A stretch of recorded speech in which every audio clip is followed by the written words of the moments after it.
తిరుమలలో శ్రీవారి ధర్మరథం అని ఉంటుంది కదా, ఈ బస్సు అనమాట. ఫ్రీ బస్సు ఉంటుంది, చాలా మందికి తెలియదు ఇక్కడ ఫ్రీ బస్ అని. ఇక్కడ పైన కొండపైన అదే ఉంటుంది అనమాట. అన్నప్రసాదం కదా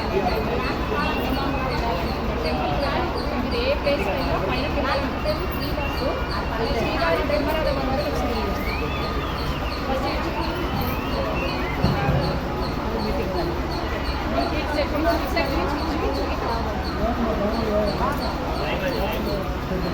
ఇది ఎవరికైనా కూడా ఫ్రీ బస్. ఇది ఓన్లీ సేవకులకే కాదు, తిరుమల స్వామి దర్శనానికి వచ్చిన ప్రతి ఒక్కరు కూడా ఈ బస్సులోకి వెళ్ళొచ్చు. మనకి టికెట్స్ అనేవి ఉండదు, మనీ ఇవ్వాల్సిన అవసరం లేదు, ఫ్రీ అనమాట కంప్లీట్గా. చాలా మందికి తెలియదు. సో ఇన్ఫర్మేషన్ ఇవ్వడానికి వీడియో పెడుతున్నాను. నమో వెంకటేశాయ.